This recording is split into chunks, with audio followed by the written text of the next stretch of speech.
नक्सा नै सार्वजनिक गरेको कसो पालामा भन्दा केपी ओलीजीको पालामा, यो सरकारको पालामा नक्सा सार्वजनिक गर्ने हिम्मत त योभन्दा अगाडि आएको थिएन नि त। राजा पालामा पनि आएको थिएन, पञ्चको पालामा पनि आएको थिएन। केपी ओलीजीकै पालामा चाहिँ यो ठ्याक्क नक्सा सार्वजनिक गर्थ्यो इन्डियाले। अनि मलाई महाकाली सन्धिको झ्याक्क याद आयो, ओहो भित्री रूपमा त खतरा छ है भन्ने मलाई लागेको थियो। यो कुरा केपी ओलीज्यूले पार्लियामेन्ट चलाउनका लागि र आफ्नो पार्टीभित्र केही थामथाम पारेर हिँड्नका लागि केही दिनको लागि यो पार्लियामेन्ट सके भोलिपल्ट हेर्नु होला यो समस्या समाधान हुन्छ हुँदैन। यो बेलामा नेपालको राष्ट्रियताको बारेमा, नेपालको भूगोलको बारेमा गलत कुरा कोहीले भन्छन् त्यो देशद्रोही हो। अहिले पनि सरकार अविश्वास प्रस्ताव ल्याउँछु भनेर कसिरहेको थिए, त्यही बेला चिनिया राजदूत आएर बोलेपछि भोलिपल्ट सामसुम भयो। तपाईँलाई थाहा छ गफ्तेर हुन्छ यहाँ। राजनीति गर्न त भूभाग चाहियो नि, राजनीति नभइकन चाहिँ के अरे भूभाग नभए हामी कहाँको राजनीति गर्ने। इन्दिरा गान्धीले बोल्दाखेरि बिपी कोइरालाले सिधा जवाफ दिएको छ, के हो कुटनैतिक नोट मात्रै। अहिले कुटनैतिक नोट लेख्नका लागि थर थर थर थर कामेर बस्ने।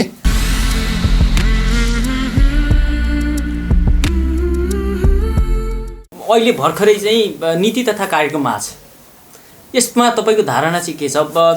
हाम्रो प्रमुख प्रतिपक्षी दलका नेताले त यो चाहिँ खण्डकाव्य भनेर संज्ञा दिइसक्नु भएको छ। म नीति तथा कार्यक्रम यो पटक चाहिँ धेरै किसिमले अब स्वास्थ्यको क्षेत्रमा यस्तो विकराल परिस्थिति छ। अब कृषि अब नेपालमा बर्बादै भइसक्यो, पर्यटनको अवस्था त्यही छ। अब यही कृषि पर्यटन ऊर्जा भन्छौँ हामी, हाम्रो विकासको आधार। व्यापार व्यवसाय यस्तै छ, घाटा व्यापार बढै छ, जुन क्वान्टिटीमा भए पनि। मैले सुनिरहेको थिएँ, मैले हेरिरहेको थिएँ टेलिभिजनमा कोठामै बसेर। अनि सरर सुन्दा त्यो नेपाल चाहिँ स्वर्ग बनाउने कुरा छ, केही बाँकी छैन होइन। एउटा कुरा चाहिँ के बाँकी छ भने स्वतन्त्र न्यायालयको विषयमा चाहिँ कहीँ पनि केही बोलेको छैन है। स्वतन्त्र न्यायपालिकाको विषयमा चाहिँ त्यसैले यो अधिनायकवादी शैलीमा आएको छ यो सैद्धान्तिक रूपमा। र अरू व्यवहारमा चाहिँ यसो पनि गर्छु, त्यसो पनि गर्छु, उसो पनि गर्छु भनेर भनिदिएको छ। तर एउटा कुरा के छ भने यही सरकारले, सम्मान्य केपी ओलीज्यूकै प्रधानमन्त्रीत्वको सरकारले योभन्दा अगाडिको बजेट पनि त नीति कार्यक्रम पनि त थियो नि त, त्यो पनि त कपी छ नि हामीसँग होइन। सोझा साझा केही नजानेको त अब नेपाली पनि छैन कोही पनि, त्यस्तो स्थिति भइसक्यो। ल्याप्चेहरू पनि राजनीतिक रूपमा अब अलिकता चाहिँ अब अलिअलि चेतना चाहिँ भइसकेको मान्छे छ। अब 3 वर्षभित्रमा यो काम सम्पन्न गरिनेछ भनेको छ धेरैवटा योजनाहरूमा। इन्ट्रेस्टिङ कुरा सुन्नुहोस्, अघिल्लो वर्ष 1 वर्षभित्रमा गरिनेछ भनेलाई पनि यो पटक 3 वर्षभित्रमा गरिनेछ भनेर भुलेर आएको छ। वा जाने अब थाहा छैन। त 3 वर्षभित्र भने के? सम्मान्य प्रधानमन्त्रीज्यू प्रचण्डजीलाई पनि दिन्छु भने प्रधानमन्त्री नदिएर यो 5 वर्ष ख्वाप्लाका आफै खाने सुरु भएको हो। यो 5 वर्षभित्र मलाई नछुइदिया हो है, मेरो कार्यकालभरि चाहिँ अब 3 वर्ष पाइन्छ, यो जम्मै गर्छु भने हो भन्ने मैले बुझेँ एउटा। र अर्को कुरा चाहिँ अब हुन त नीति तथा कार्यक्रम 100% अब बजेटमा आउँछ भन्ने छैन होइन। अब अहिले त के भने केही दिन थम्थ्याउने, त्यहाँबाट चलाउने, पार्टी पनि त्यसरी चलाउने होइन। पार्टीमा केही विकृति आयो त्यसै गरी छाटा ठुटु पार्ने, धकेल्ने। अब यो अरू सरकार त्यसरी चलाउने गरिरहेछ, त्यसले के रहन्छ त्यो थाहा छैन। तर बजेटमा हेर्न बाँकी छ होइन। बजेट हेरेपछि अलिक बढी कुरा गर्न सकिन्छ। नीति कार्यक्रममा पोहोरको र अहिले राखेर हेरेपछि अधिकांश कार्यक्रमहरू पोहोरका छन्, अधुरा छन्। मैले अहिले भने 1 वर्षमा यो गत साल सक्छु भने अहिले 3 वर्षमा सक्छु भनेको छ भने कति फड्को मार्यो त? 3 वर्ष त ब्याक गएन। 1 वर्षमा सक्छु भनेको कुरा 1 वर्ष बित्यो, अब 3 वर्ष सक्छु भने 3 वर्ष त ब्याक गयो नि। त्यति पनि नहेरिकन कसले ड्राफ्ट गरिदिएको थियो? त्यति त हेर्नु पर्थ्यो नि। फलानु योजना 1 वर्षभित्रमा सम्पन्न गरिनेछ भनेर गत नीति कार्यक्रममा चाहिँ 1 वर्ष अगाडि बोलेको कुरा अहिले 3 वर्षमा गरिनेछ भन्दाखेरि त हाँस्छ नि मान्छे। अनि त्यो नीति कार्यक्रमको बारेमा त्यहाँ महामहिम राष्ट्रपतिज्यू पढ्दै हुनुहुन्थ्यो, सांसदमा त होइन कर्मचारी हाँसिरहेको थिए। यसो त्यहाँ चाहिँ माइक के अरे यो क्यामेरा घुमाएको हेर्दा हाँसिरहेको थिएँ। यो हास्यास्पद छ वास्तवमा। तर जेसुकै भए पनि अब कुरा गरेका छ, काम हिजो पनि भएन, आज पनि हुन सकिरहेको छैन र कुरा अनुसारको यहाँ चुनौतीपूर्ण भनेर चाहिँ सबै कम्युनिस्ट नेताहरूले बोल्नुभएको छ। चुनौतीपूर्ण त भन्नुभएको छ नि, के हो चुनौतीपूर्ण भने अहिलेको अवस्थामा यो सबै बजेट कार्यान्वयन गर्ने सम्भावना छ, त्यो छैन भने हुनाले सरकारी पक्षको पार्टीका सांसदहरूले यो चाहिँ गलत भयो भन्यो भने त भोलि फेरि जाइजाला, अरूबाट टिकट नपाइएला। तैपनि एक थरीले बोलेका छन् टिकट पक्का पाउँछ, कसैले खोल्नु सक्दैन भन्नेले बोलेका छन्, हो कि होइन? र टिकटको चाहिँ अब रोग हुनेहरूले वा टिकट निश्चित नहुनेहरूले बोल्न सकेन। उहाँहरूले चाहिँ चुनौतीपूर्ण छ भन्नुभएको छ। चुनौतीपूर्ण भने सिधै छ, गर्छु भनेर गरेर चुनौतीपूर्ण कहाँ काम गर्न सक्छ? त्यसैले यस्तो खालको चाहिँ त्यो दन्ते कथा जस्तो अनि त्यो ठट्यौली पारको जुन बजेटहरू आइरहेको छ, अब अहिले हेर्न के बाँकी रह्यो भने तपाईँलाई कृषिलाई प्राथमिकता दिने यो राम्रो चिज हो। स्वास्थ्यको लागि चाहिँ एकदमै बजेट छुट्याउने धेरै ठुलो राम्रो कुरा हो। अब पर्यटनमा धेरै नबोले पनि अलिअलि बोलेको छ। त म कृषिको तपाईँलाई एउटा इक्जाम्पल दिन्छु। कृषिमा अरबौँ रुपियाँ लोन गयो, के अरे सरी यो अनुदान गयो। कसले पायो अनुदान? अनुदान साना किसानले अनुदान पाएको कहीँ सुन्नुभएको छ तपाईँले? तपाईँलाई म इक्जाम्पल दिएर भन्छु। मेरो पार्टीले मलाई दाङमा खटाएको थियो, म 26 दिन दाङमा बसेँ। त्यहाँ एउटा गाउँमा लामो ठुलो घर बनाएर, यो के घर हो यस्तो? यो त खाली छ, केही पनि छैन, लामो ठुलो घर छ भने यो बाख्रा पालनको लागि बनाए। 10 करोड जति पैसा लिए रे त्यहाँ, मैले भने सुनेको। त्यो मान्छे त उसो भए दाङको हो कि अन्तकै हो? मैले के सोधेँ भने यो कुन पार्टीको मान्छे हो सोधेँ, पहिला माओवादी भने। त्यसपछि आएर यसको घर यही जिल्ला हो कि बाहिर हो भनेको रुकुम गरे। रुकुमको मान्छेले दानको लोन लियो, के अरे अनुदान लियो, बाख्रा पाल्ने भन्यो, घर बनाएर देखायो, पैसा लियो, बाख्रा नि छैन, पैसा नि छैन। देशभरि यस्तै हो भने अब त्यो छुट्याइएको पैसा कसको हातमा जान्छ? गाईको गोबर बाटा सोरेर पुच्छर निमाठेर अनि 10 मिटरको दूरीमा 50 जना काम गर्ने मान्छे टोपी लाएर बसेर यो भक्तपुरतिर चाहिँ बढालेर त्यो प्रधानमन्त्रीको कोषमा आएको पैसा खाएको तपाईँले देख्नु भएको छ नि। तपाईँहरूले त हो नि त्यो हाइलाइट गरे। त्यसैले कृषिमा भनेको लगानी गर्ने कुरा अहिले सबैभन्दा महत्त्वपूर्ण छ। अब तपाईँलाई यो संसारका विकासका कुरा गरेर अहिले हामी मोबाइल बोकिरहेछौँ। यो मोबाइल यहीँ बसेर संसार हेर्न पाइन्छ। तर टोक्ने बेलामा त भातै खानु पर्ला नि, ढेँडै खानु पर्ला नि, गहुँ नै खानु पर्ला नि, मकै नै खानु पर्ला नि। कृषिजन्य वस्तुहरू के अवस्था छ? हिजो हामी खाद्यान्न निर्यात गर्ने देश, तिब्बतमा पनि चामल पठाउँथ्यौँ हामी, इन्डियामा पनि पठाउँथ्यौँ। मैले देखेको छु। आज हामी सबै किनेर खाने होइन। तपाईँ मलाई भन्नुहुन्छ भने म अहिले पनि त्यो जमानामा मैले त्यहाँ अलिकति जग्गा लिएर राखेको थिएँ। म अहिले ग्यास पनि मेरो गोबर ग्यास त्यहीँ छ। म गाई त्यहीँ पालेर बसेको छु, केही दुध बेच्छु, केही दुध आफूलाई हुन्छ।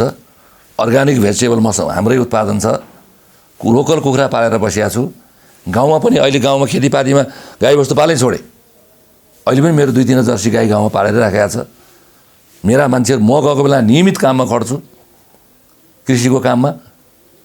र केही खेतीहरू हामीले अर्कोलाई कमाउन दिएको थियो कुदमा। जे धान धेर फल्छ त्यही लगाइदिने अनि मिठो खान नपाउने। अनि हामी आफै अहिले जति हाम्रो चाहिँ अरूलाई दिएको थियौँ त्यो पनि हामी काम गरिरहेको छौँ। त्यस कारणले मैले के भने म राजनीतिक कार्यकर्ता हो, मेरो चरित्रले अरूले सिक्नु पऱ्यो, मैले भन्न खोजेको कुरा। त्यसले हामी त म त काम गरिरहेको छु भने यो अहिले जुन किसिमको नीति कार्यक्रम आएको छ, सबै ठुलाबाट पल्टिने, आफू काम नगर्ने, उपदेश दिने, पैसा आफ्ना कार्यकर्तालाई भिडाउने, त्यसको रिजल्ट नआउने, बाख्रा पालन दियो त्यो पैसा छैन, चौरी पालन दियो त्यो पैसा छैन, गोलभेडा खेती गर्न दियो त्यो उत्पादन छैन, अर्को छैन, बल्ल बल्ल आफ्नै पैसाले उत्पादन गरे गोलभेडा तरकारी पनि मार्केट छैन। होइन, अब तपाईँलाई नीति तथा कार्यक्रममा सबैभन्दा राम्रो लागेको बुदा चाहिँ के हो ल भन्नुहोस्? तपाईँ प्रतिपक्षको होइन, म एकदम मैले सिधै नजरले हेरेँ, मैले अहिले भनिसकेँ। राम्रो त धेरै छ कुराले। अहिले यो के भन्छ कोरोनाको महामारीमा सबभन्दा पहिला जनताको ज्यान बचाउनुपर्छ। त्यो ज्यान बचाउने कुरा चाहिँ स्वास्थ्य उपचार र खाद्यान्न दुइटै हो। त्यसले स्वास्थ्य उपचारलाई पहिलो प्राथमिकता र कृषिलाई त्यसपछिको प्राथमिकता दिएको छ। यो दुइटै कुरा महत्त्वपूर्ण छ हेर्दाखेरि। त्यसैले मैले भने स्वास्थ्य उपचारलाई छुट्याएको बजेट हिजो कोरोनाको विरुद्धमा लड्नलाई चाहिँ औषधि खरिद प्रक्रिया इक्विपमेन्ट खरिद प्रक्रियामा गरे जस्तै पहिल्यै कमिसन खान पऱ्यो भाँडबैलो गरेर यो बजेट व्यवस्थापन भयो भने के अर्थ हो? कृषिलाई छुट्याए पैसा सही किसानको हातमा नपुगेर, गरिब किसानको हातमा नपुगेर, उत्पादन गर्ने किसानको हातमा नपुगेर यही नेकपाका कार्यकर्ताहरूको हातमा हिजो पुगे जस्तै गरी पुग्यो भने के काम? त्यसैले चुनौतीपूर्ण छन् भनेर नेकपाकै सांसदहरूले किन बोलिरहनु भएको छ?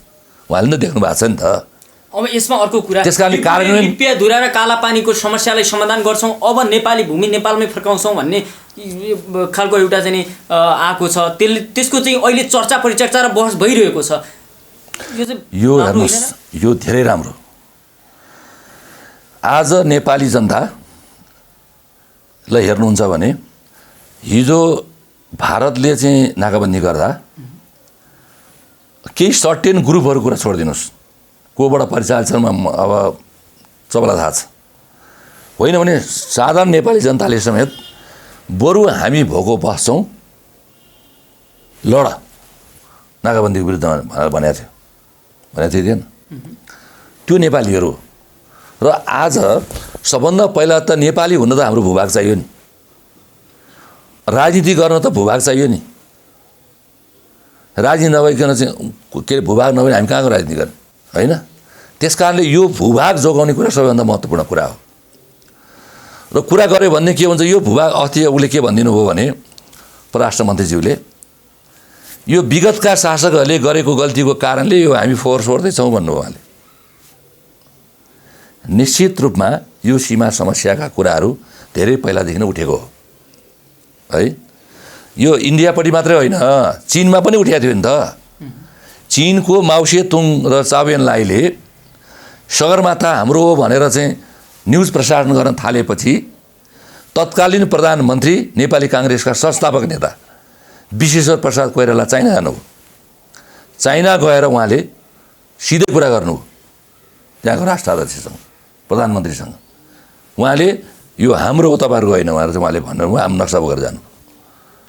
र तपाईँलाई अर्को इन्ट्रेस्टिङ कुरा बताउँ, त्यसपछि चीनको राष्ट्रपति बिपी कोइराला बसेको होटलमा नेपालको 12 बजे घारारीमा राति मध्यरातमा चिनिया सेनाका जर्नेलहरू बोकेर होटलमा आउनुभयो। आउनु भएपछि उहाँहरूले चाहिँ भन्नुभयो एउटा मेरो चाहिँ दुवै थरीलाई मान्ने हुने खालको मेरो एउटा शर्त छ, त्यो शर्त चाहिँ कोइरालाजी तपाईँले नि मानिदिनु पर्यो, दुवै थरीलाई हुने खालको भनेर उहाँले भन्नुभयो। त्यो के हो भन्दाखेरि सगरमाथा तपाईँहरूको भन्नुभयो, हामीले भन्यौँ तपाईँहरूपट्टिको पानी ढोलो जति नेपाल, हामीपट्टिको पानी ढोलो जति चाहिँ भाग चाहिँ चीन भन्ने कुरा सहमत हौँ। हामी दुवैतिरको हुन्छ, अब यो चाहिँ यो मध्यमार्गै हो भनेर भन्नुभयो राष्ट्रपतिजीले। अनि त्यसपछि आएर बिपी कोइरालाले म क्याबिनेटको निर्णय गरेर आएको छु, यो सगरमाथा सिँगै हाम्रो हो, योभन्दा म 1 इन्च तलमाथि गर्न सक्दिनँ। तपाईँहरू ठुलो देश भन्दैमा तपाईँलाई यति सानो भूभाग लिएर तपाईँ कत्रो हुन्छ तपाईँहरू? उहाँले के भन्नुभयो, अझ छिमेकीहरू सानो होस् वा ठुलो होस्, छिमेकी राम्रो हुनुपर्छ। छिमेकीको घर झगडा भयो भने अर्को छिमेकीलाई चाहिँ डिस्टर्ब हुन्छ। त्यस कारण हामी छिमेकी हौँ, हामी असल छिमेकी हौँ, हामी अर्काको पनि चाहँदैनौँ, हामी पनि दिन चाहँदैनौँ भनेर उहाँले अडान लिइसकेपछि राति के भन्छ राष्ट्राध्यक्ष त्यहाँबाट हिँड्नुभयो र बिपी कोइराला त्यो सगरमाथा नेपालकै कायम गर्नुभयो। तर बिपी कोइरालाले चाहिँ भारतीय विस्तारवाद मुर्दाबाद भनेर मार्च पास्ट गरेर लिपु लेखेर त्यो नवलपरासीदेखि लिएर चाहिँ रूपन्देहीतिर गएर त्यो सप्ततिर मार्च पास्ट गरेको थिएन नि। तर राष्ट्रको लागि लड्नुभयो, भूगोलको लागि लड्नुभयो। अहिलेका कामरेडहरू, अहिले मन्त्री भएकाहरू कालापानीमा पनि मार्चपास्ट गर्न गएको थिएँ। यो तराईतिर त्यहाँ मात्रै हो, तराई पनि धेरै ठाउँमा अतिक्रमण भएको छ, त्यहाँ पनि गएको थिएँ। एक शब्द बोल्छन् अहिले कहाँ गए? त्यस कारणले गर्दाखेरि यो मैले उसको हेरिरहेको थिएँ अस्ति राधाकृष्ण मैनालीको एउटा इन्टरभ्यू र चाहिँ अर्को चाहिँ चित्रबहादुर केसीको इन्टरभ्यू मैले हेरिरहेको थिएँ। उहाँहरूको कम्युनिस्टहरूले यो भनिरहन्छन् रे, बनाएर जनतालाई अल्मल्याइदिने।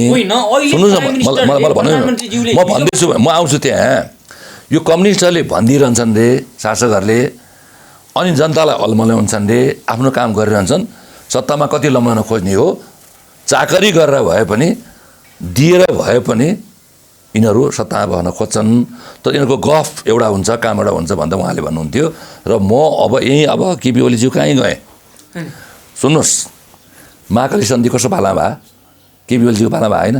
महाकाली सन्धि गरेर भारतलाई खुसी पार्नका लागि पार्टी फुट्यो उहाँको त्यो बेलामा, त्यसरी लाग्नु भएको। र उहाँले नाकाबन्दी हुने बेलामा भाषण गर्नुभयो भारतको विरुद्धमा। त्यो नाटक थियो भन्ने कुरा अहिले प्रमाणित भएको छ।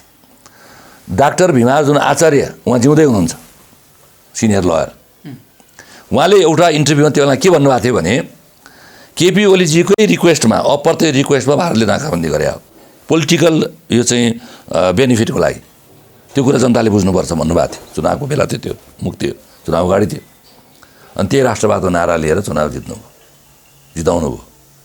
र अहिले यत्रो लामो समयसम्म उहाँहरूसँग बोल्नु भएन भनेर साथीहरू, पत्रकारहरू, अरू जनताहरू भनिरहेछ। अब सुन्नुहोस्,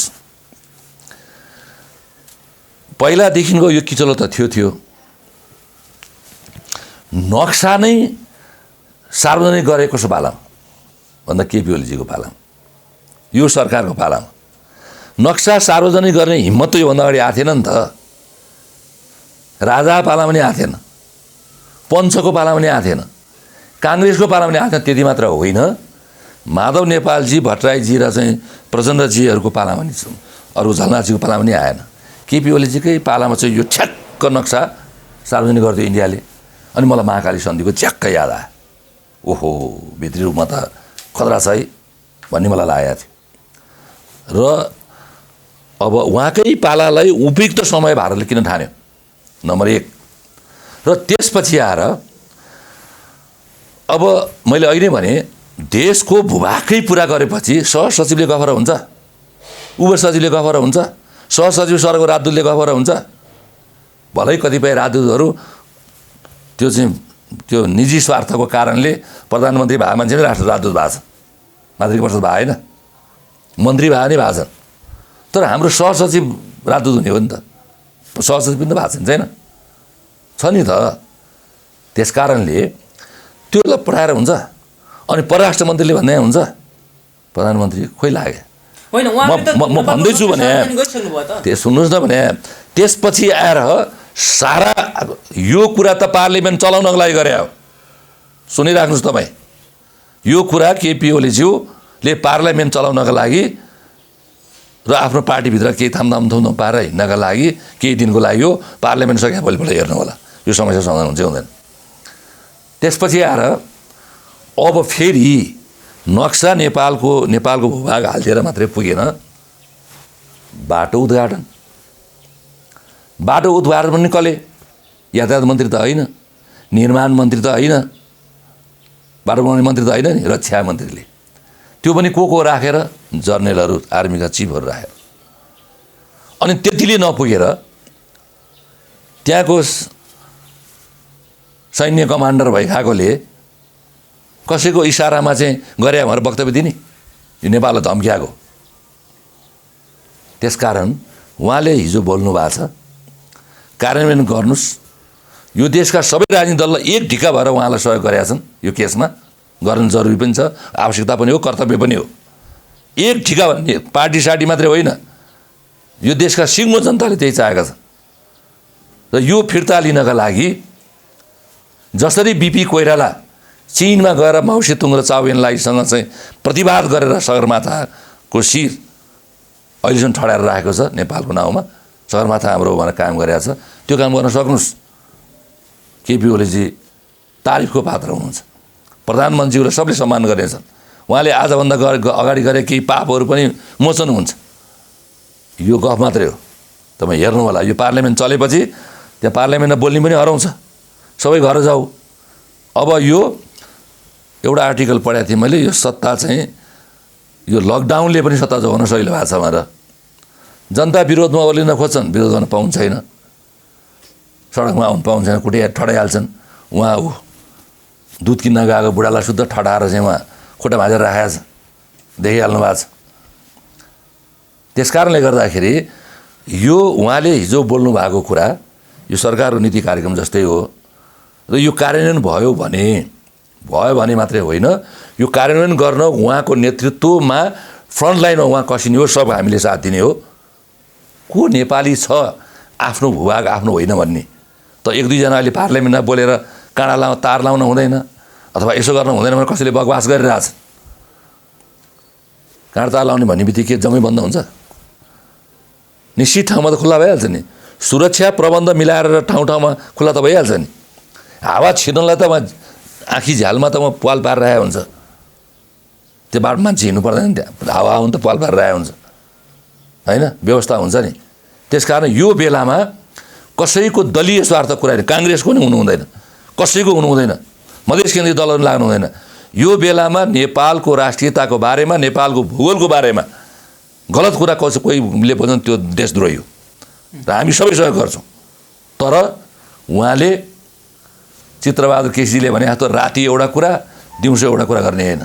अरू आर्टिकल आएको छ, सत्तामा हुने बेलामा चाहिँ इन्डियाको लम्पसार, भारतको लम्पसार, दलाली गर्ने, अनि सत्तामा नभए बेला चाहिँ मार्चपास्ट गरेर हिँड्ने। यो भूभाग हाम्रो हो, भारतीय विस्तारवाद मुर्दाबाद भने यो नाटक गर्न हुँदैन। काङ्ग्रेसले यो नाटक गरेका छैन र काङ्ग्रेसका पनि केही कमजोरी छन्।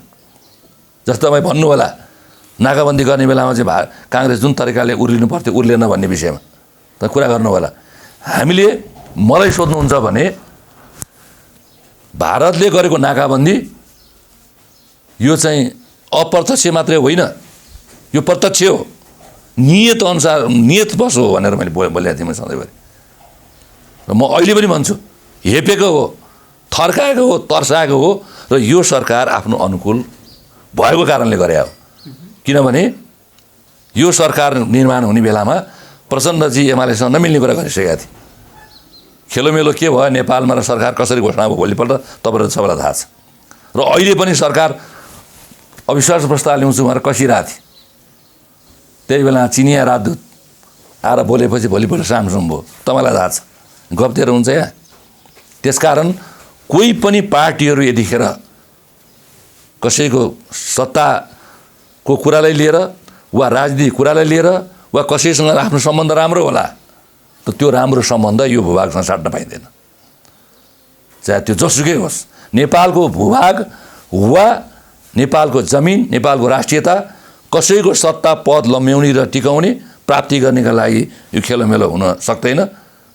र यो अब हेर्न बाँकी छ। यो सरकारको पनि परीक्षाको घडी हो।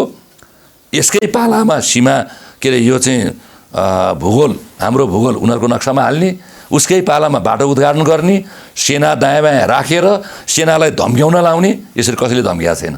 जवाहरलाल नेहरूले शुद्ध बिपी कोइरालाको पालामा जवाहरलाल नेहरूले शुद्ध अलिकता बठाइ गरेर बोल्दाखेरि, इन्दिरा गान्धीले बोल्दाखेरि बिपी कोइरालाले सिधा जवाफ दिएको छ। के हो कुटनैतिक नोट मात्रै।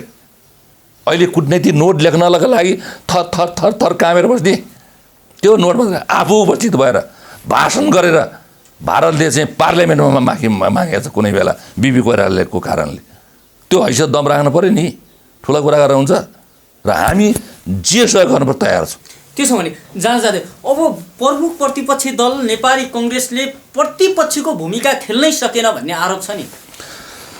तपाईँले अर्को एउटा गजब क्वेसन सोध्नुभयो। 2048 सालमा नेपाली काङ्ग्रेसको सरकार बन्यो। बहुदलीय व्यवस्था आएपछि यो 90 दिन चाहिँ सरकारको हनिमुनको समय भन्दो रहेछ क्या यो लोकतन्त्रमा। 1 महिनामै नेकपाले त्यो बेलाको एमाले बवाल गरेर रत्नबारको बार बाँध्न थाल्यो, बसमा ढुङ्गान थाले, तोडफोड, बिजुली सुजुली कहाँ सब तोडफोड गरेर हिँडे, गाडीमा ढुङ्गान थाले। 1 महिना मात्रै भएको थियो काङ्ग्रेसको बहुमतको सरकार। अब जनताले त्यो पनि चाहेको होला सायद। अहिले हामी काङ्ग्रेस हौँ, काङ्ग्रेसको स्थापना कालदेखि धेरै ज्याजती गर्यो भने चाहिँ अब देश त नै बर्बाद गर्न थाल्यो, राजनीतिक व्यवस्था सिद्धिन थाल्यो भने काङ्ग्रेस पनि बन्दुक नबोकेका पार्टी होइन, बम नाने पार्टी होइन। काङ्ग्रेसले के राजा महेन्द्रलाई बम हाने होइन, राजा निरङ्कुश हुँदा हो कि होइन? अनि ज्ञानेन्द्रको बारेमा, तत्कालीन राजा ज्ञानेन्द्रको बारेमा मुख छाडेर बसे यिनीहरूले, माओवादीहरूले, जो अहिले सत्तामा नेकपाका नाउँ आफू पनि छन्। ज्ञानेन्द्र देशभरि फुलको गुच्छा लिएर मन्दिर घुम्दा कहीँ पटाए माओवादीले? छ इतिहास। एउटा बम छोड्नुहोस्, शेरबहादुर देउवालाई हाने गोली, क्रस फायरिङ भयो, मरेन। काङ्ग्रेसका धेरै नेता मारे, अरू पनि मारे, पञ्च पनि मारे। राजालाई फुलको गुच्छा लिएर त्यो द्वन्द्वको बेला हिँड्दा कहीँ पटाएको छैन यो कम्युनिस्टहरूले। त्यस कारण हेर्नुहोस् कस्तो छ तरिका। ऊ विरोध उसो गर्ने, अनि राज कसैले केही गर्यो भने राजश्री ठाँट भन्थे, कम्युनिस्टहरू विरोध गर्थे। राम्रो लाग्दा देख्न नहुने, हुन त आफै फेरि उहाँ 50 अर्ब घटीको सुट नआउने नेता पनि नेकपामा छ नि त। कति लाखका घडी बानी छैनन्। बालुवाटारको खाट गिरिजा प्रसाददेखि लिएर सूर्यबहादुर थापादेखि लिएर सबलाई भयो, कम्युनिस्टका अरू केही नेतालाई नै भयो, त अहिले के बिवलजीलाई भयो। अनि रामवर्ण यादवलाई हेलिकप्टर चाहिएन निजी, सर्वहाराको नेतालाई हेलिकप्टर देख्नु भएन। त्यस कारणले गर्दाखेरि यो गफ जति गरे पनि हुन्छ। र उहाँहरूको कार्यशैली, उहाँहरूको तौर तरिका देशमा सुशासन गर्नका लागि, लोकतान्त्रिक व्यवस्थालाई व्यवस्थित गर्नका लागि सरकारको 3वटा अङ्गको रूपमा सेपरेसन अफ पावर भनेर राखेको छ। कार्यपालिका, बेला व्यवस्थापिका, न्यायपालिका। त्यो न्यायपालिका, मैले अहिले भने न्यायपालिकाको यहाँ उच्चारण गरेको छैन, न्यायपालिका स्वच्छताको बारेमा यो नीति कार्यक्रममा प्रधान न्यायाधीशले के भनेको छ? प्रधान न्यायाधीशलाई समितिमा छलफल हुँदा अब गौडो अझ बाँकी छ भने थर्काएको छ नेकपा नेताले। के भनेको थियो? त्यसपछि आएर अहिले हामी सुन्छौँ प्रचण्ड धेरै सक्छ नगरोस्, त्यो क्यान्टोनमेन्टको कुरा हामी निकालिदिन्छौँ। माधव नेपालजी फुर्ती नगरोस्, ललिता निवास कुरा उचालिदिन्छौँ भने। अनि यही बेलामा फेरि के आउँछ? हिजो चाहिँ द्वन्द्वका बेलाका मुद्दाहरू जति हामीले खोजा त त्यही हो, जघन्य अपराधहरू सर्वोच्च अदालतले हेर्छ भनेर चाहिँ अस्ति निकाल्यो। त्यो निकाले यो देशमा चाहिँ न्याय दिनलाई नै हो भन्ने मात्रै लागेको छ जनतालाई। त्यो हामी हेरौँला भविष्यमा। सम्मानित सर्वोच्च अदालतले जे बोलेको छ त्यो काम गरोस्। तर जनताले के भनेका छन् भने यो माओवादीलाई धम्किएको भनेका छन्। त्यो प्रष्ट कुरा किन नबोल्ने? जेल जानु पऱ्यो जाउँला नि, यही होइन कुरा। र अहिले जतिसुकै कुरा गरे पनि हेर्नुहोस्, सरकार अधिनायकवादतिर उन्मुख छ। सकिएदेखि एक दिन भए पनि साम्यवादी शासन व्यवस्था घोषणा गरेर त्यसको माउ चाहिँ केपी ओलीजीलाई हुन इच्छा छ। अरूलाई पनि इच्छा चाहिँ थियो होला, तर कम्युनिस्टको इतिहासमा कम्युनिस्ट पार्टीकै मान्छे जिउँ सक्लो बस्दैनन्। जो शासनमा छ उसले आफ्ना दाजुभाइ, साथीभाइ, नेता, समकालीन सबलाई ठोक्छ। रसामा त्यही गरेर आयो, चिनमा त्यही गरेर आयो, सांस्कृतिक काम थिएन। रसामा चाहिँ के लेनिनले ठोकिदिए होइन? जारसा सिद्धिने बित्तिकै लोकतन्त्रका कुरा गर्नेलाई ड्याङका ड्याङ हानेर सिद्ध्याएर अनि कम्युनिस्टबाट लागु गरे होइन? अनि त्यो यहाँ चाहिँ बाँकी बस्छ। त्यसले कोही सुरक्षित छैन। यहाँ काङ्ग्रेस त जहिले पनि असुरक्षित हुने नै भयो। त्यसपछि आएर कम्युनिस्टका नेताहरू पनि जो सत्तामा हुने, जो प्रधानमन्त्री छ, जो कार्यकारी प्रमुख छ, उसले तर्साएर राखेको छ सब, योसम्म उचालिदिएको छ। त्यस कारण यसरी शासन शैली सञ्चालन गर्ने। अनि भ्रष्टाचारको कुरा मैले बारम्बार यसलाई दोहोऱ्याएँ, यो नेपाली जनतालाई बिजेको छ। पहिलो पटक सामग्री किन्दै भ्रष्टाचार सुरु भइहाल्ने।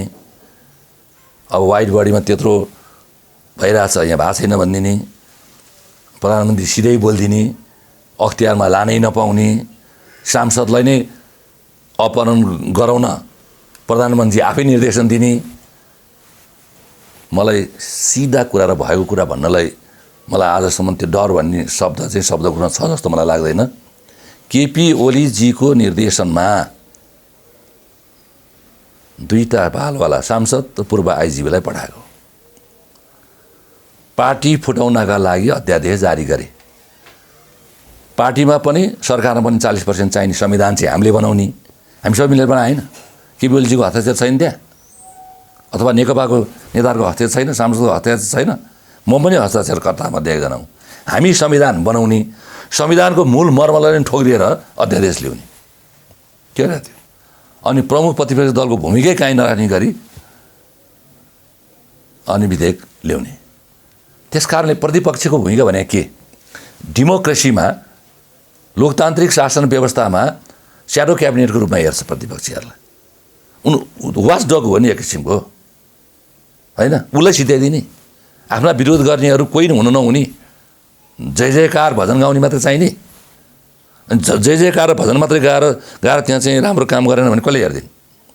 त्यस कारणले चाहे आर्थिक रूपबाट होस्, म त 12 वर्ष लेखा समिति बसेर काम गरे मान्छे, कति कसरी चलिरहेको छ भने मलाई पनि थाहा छ। आर्थिक रूपमा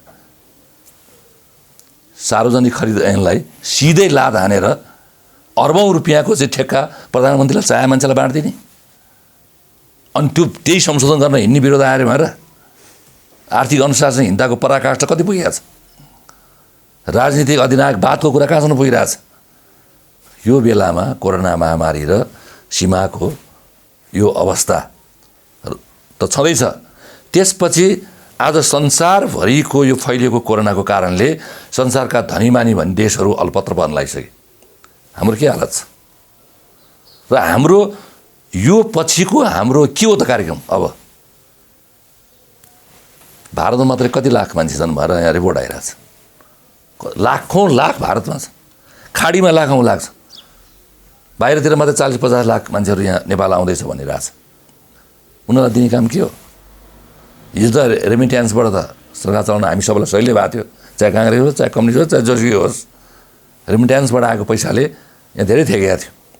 आज त्यहाँ बरु खाना नपाओस् नेपालमा जाने भन्ने जसरी पनि हाम्रो पैसा खर्च गर्छौँ, नेपाल सरकारलाई लैदेऊ भनेर बसिरहेछ।